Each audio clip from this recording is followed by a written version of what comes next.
Hello, Carlo once again from Eco Solutions, and now we'll be featuring our new product in our product lineup.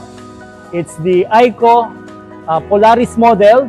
Here we have the 650 watt model, and we will compare it with a longer panel, a different brand panel, but it's just rated at 630 watts. This is a 650 watt, a shorter panel than the 630 watt.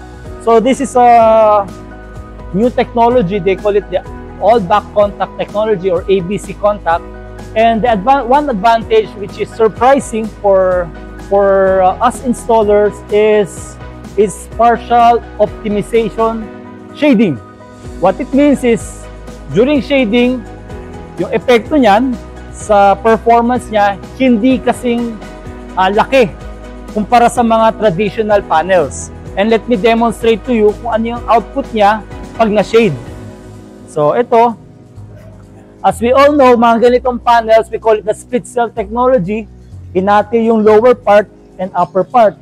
For our purpose, tatakpan na natin yung itong areang to para natakpan na rin yung lower and upper part. And you will see the effect, yung kanyang output. So makikita natin with ICO panels with ABC technology, okay?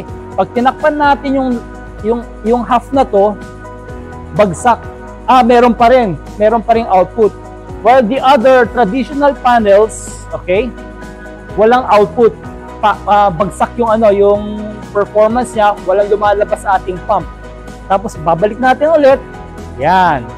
Kitang-kita difference. Ngayon, kung tatakpan naman natin vertically, okay, dito tayo sa gitna, okay, okay pa rin.